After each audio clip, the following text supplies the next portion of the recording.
maaari natin isipin, ano-ano ba yung mga bagay na nagpapatatag at nagpapatibay ng isang pamilya. Sinasabi po na kapag ang isang pamilya ay sama-sama nagdarasal, ang pamilyang ito ay magkakasama-sama at matibay habang buhay.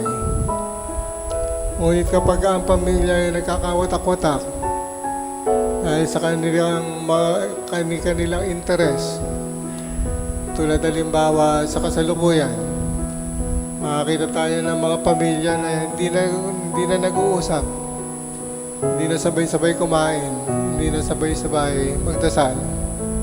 Kung kaya kanya-kanyang oras ng pagkain, kanya-kanyang oras ng pagpapahinga, at kahit nasa bahay, hindi na sila nagkikita sapagkat kanya-kanya na sila ding mga kwarto